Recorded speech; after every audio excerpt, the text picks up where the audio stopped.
Dear students, अब मैं आपको अपने मूल विषय की ओर लाता हूं और वो ये है कि ये तो आप जानते हैं कि नाउन जो है वो ये नेमिंग वर्ड है और प्रोनाउन जो है वो उसका अल्टरनेटिव है, जबकि आपको पता है कि दूसरे ग्रुप में जो वर्ड है वो वर्ब है। कौन है? वर्ब है। और तीसरे ग्रुप में जो वर्ड होता है उसे हम कहते हैं एडजेक्टिव और एडवर्ब। तो ये एडजेक्टिव और एडवर्ब को हम कह सकते हैं कि डिस्क्राइबर है। एडजेक्टिव और एडवर्ब क्या है? डिस्क्राइबर है। ये भी क्या है? डिस्क्राइबर है। और वर्ब क्या है? एक्शन को डिनोट करता है, रिप्रेजेंट करता है। और नाउन और प्रोनाउन क्या है? तो ये नेम को रिप्रेजेंट करता है। इसी तरह से आपको पता है कि प्रीपोजिशन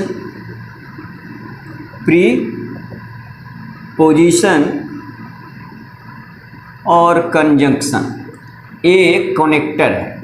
ये क्या है? कनेक्टर्स है। ये फ्रेज को क्रिएट करता है और ऐड करता है और ये क्लाउज को ऐड करता है। तो माय डियर स्टूडेंट्स, यहाँ इस पार्ट्स ऑफ स्पीच के अंदर जो ये 7 टाइप्स आए हैं, इंटरजेक्शन को हमने छोड़ दिया है क्योंकि उसका कोई विशेष ग्रामेटिकल रोल नहीं होता है। तो यहाँ जो हमने आपको 7 कैटेगरी दिखाया, noun, pronoun, verb, adjective as a describer, adverb as a describer और preposition and conjunction as a connector.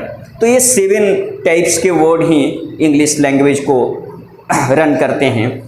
यहाँ सबसे पहले आपको ये समझना चाहिए कि इंग्लिश लैंग्वेज में कोई भी सेंटेंस जो बन रहा है वो नाउन प्लस वर्ब के फॉर्म में बन रहा है, और जो नाउन और वर्ब मिलके एग्रीमेंट करके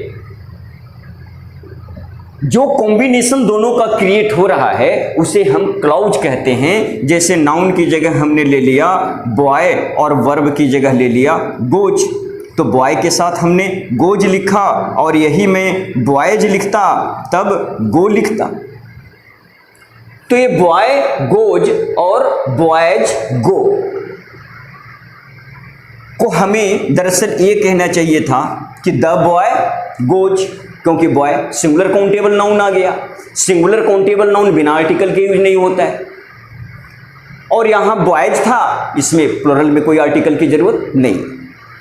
तो हम लोग ये देखेंगे कि नाउन को लेकर के, प्रोनाउन को लेकर के, वर्ब को लेके, एडजेक्टिव को लेके, एडवर्ब को लेके, प्रीपोजिशन को लेके और कंजंक्शन को लेके किस तरह के कॉम्प्लिकेशंस क्रिएट होती हैं और उनको हम किस तरह से काउंटर कर सकते हैं। तो सबसे पहले तो आपको ये समझना चाहिए कि नाउन प्लस वर्ब के फॉर्म में ये जो कॉम्बिनेशन आपको दिखता है उसमें अक्सर एक गलती हमसे ये होती है कि इस नाउन को हम सब्जेक्ट समझ लेते हैं और इसके बाद जो नाउन आता है उसे हम ऑब्जेक्ट समझते हैं। यह सर्वथा ऑलवेज सही नहीं होता है। ये फर्स्ट नाउन भी ऑब्जेक्ट हो सकता है और ये वर्ब के बाद आने वाला नाउन भी सब्जेक्ट हो सकता है। हमें दोनों ही स्थितियों को समझना चाहिए।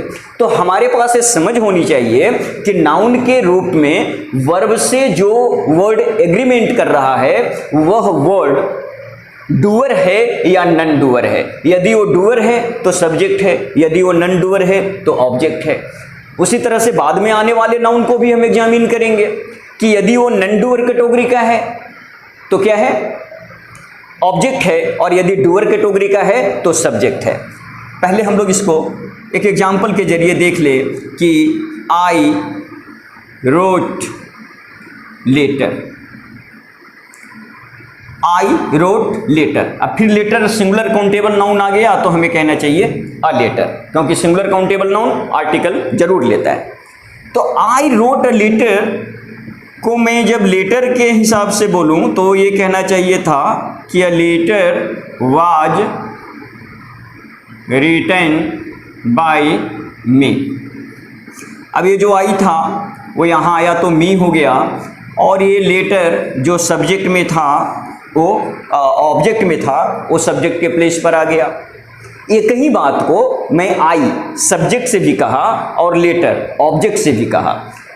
अब सब्जेक्ट और ऑब्जेक्ट का जो निर्धारण है वो मेन वर्ब से होता है, फिनाइट वर्ब से होता है, और यहाँ आपको पता है कि main verb finite verb wrote है। रोट के साथ आप सवाल करते हैं हु रोट, लिखने का काम किसने किया, जवाब मिलता है आई, तो आई डूअर हो गया। लिखने का काम करने वाला आई है, दूसरा वर्ड लेटर भी रोट से एसोसिएट है, लेकिन लेटर यहाँ लिखने का काम कर नहीं रहा है बल्कि लेटर लिखने का काम हुआ है। तो ये लेटर रिलेटेड तो है इस वर्ब से, लेकिन डूअर नहीं है, नन डूअर है। तो किसी भी फिनाइट वर्ब से जो नाउन और प्रोनाउन रिलेट हो रहा है उसका स्टेटस देखेंगे हम कि वो डूअर का है कि नन डूअर का है। यदि वो स्टेटस डूअर का है तो आप मान लो कि वो सब्जेक्ट है, और यदि उनकी जो आइडेंटिटी आ रही है नाउन की वर्ब के बनिस्बत, वो क्या आ रहा है, नन डूअर का। जैसे यहाँ लेटर क्या है, नन डूअर है, और आई क्या है, डूअर है, तो आई को हम सब्जेक्ट मानेंगे और लेटर को ऑब्जेक्ट मानेंगे। लेकिन ये जरूरी नहीं है कि जो फर्स्ट नाउन है जो वर्ब से एग्रीमेंट कर रहा है वो सब्जेक्ट ही होगा, ये जरूरी नहीं है, वो ऑब्जेक्ट भी हो सकता है। तो पहली बात तो हमें ये समझ लेनी है। दूसरी बात हमें ये समझना है कि जो नाउन है तो इसके जगह पर आ सकता है क्या, प्रोनाउन, और इसकी जगह पर आ सकता है 2 + V1, और इसकी जगह आ सकता है V + ING। ध्यान से समझ लीजिए। दूसरी बात हमें ये जानना है कि ये तो पहले हमको पता था कि नाउन के साथ प्रोनाउन आता है, नाउन के अल्टरनेटिव प्रोनाउन होते हैं। तो यदि किसी सेंटेंस में सब्जेक्ट के प्लेस पर नाउन और प्रोनाउन आ रहा है, नाउन आ रहा है, तो इसका सीधा मतलब है कि प्रोनाउन भी आएगा। तो ये तो हमको पता था कि नाउन जो सेंटेंस में सब्जेक्ट बनता है और जो ऑब्जेक्ट बनता है उस प्लेस पर प्रोनाउन भी आ सकता है। तो प्रोनाउन भी सब्जेक्ट बनेगा और प्रोनाउन भी ऑब्जेक्ट बनेगा। लेकिन यहाँ थोड़ी सी समस्या ये होगी कि प्रोनाउन सब्जेक्ट के प्लेस पर आएगा तो उसका फॉर्म अलग होगा, और प्रोनाउन ऑब्जेक्ट के प्लेस पर आएगा तो उसका फॉर्म अलग होगा। जबकि नाउन के बारे में हमने ये देखा कि वो सब्जेक्ट बन के आए या ऑब्जेक्ट बन के आए, उसके फॉर्म में कोई चेंज नहीं होता है। जैसे यदि हम लिखते कि राम रोट अ लेटर, तो ये बनता फिर a letter was written by Ram. अब यहाँ देखिए, राम सब्जेक्ट के प्लेस पर और यहाँ राम सब्जेक्ट के प्लेस पर और यहाँ राम ऑब्जेक्ट के प्लेस पर, लेकिन यहाँ भी राम और यहाँ भी राम। लेकिन मान लीजिए राम के लिए प्रोनाउन यूज हुआ आई, उसने कहा आई रोट ए लेटर। तो जब आई को हमने यूज किया था तो ये सब्जेक्ट फॉर्म में आई था और ये ऑब्जेक्ट फॉर्म में मी हो गया। तो ये मैं अंतर कह रहा था कि दिमाग में आपका स्पष्ट होना चाहिए कि नाउन ही सेंटेंस का सब्जेक्ट हो सकता है और नाउन ही सेंटेंस का ऑब्जेक्ट हो सकता है। पहली बात जो ध्यान रखने वाली वो ये है कि जो नाउन सब्जेक्ट है वो पहले होगा, ये निश्चित नहीं है।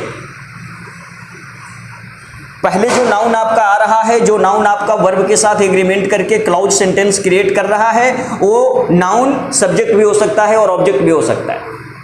दूसरी बात ये कहा कि इस नाउन की जगह पर प्रोनाउन आ सकता है, और ध्यान ये रखना है कि प्रोनाउन का फॉर्म सब्जेक्ट और ऑब्जेक्ट में डिफरेंट हो सकता है, कुछ मामलों में सेम भी हो सकता है। तो प्रोनाउन में थोड़ी सावधानी रखनी है और वहां हमें ये समझ लेना है कि उसका subjective form, objective form, possessive form होता है। तो दूसरी बेसिक बात शायद आप समझ गए हों कि नाउन ही सब्जेक्ट और ऑब्जेक्ट बनता है और नाउन की जगह पर प्रोनाउन आ सकता है। तीसरे कैटेगरी में मैंने रखा है 2 + V1, 2 + V1 का मतलब है, ये कहलाएगा इन्फिनिटिव। ये क्या कहलाएगा? इन्फिनिटिव। और इन्फिनिटिव का मतलब हो गया to go, to come, to read, to fight, to die.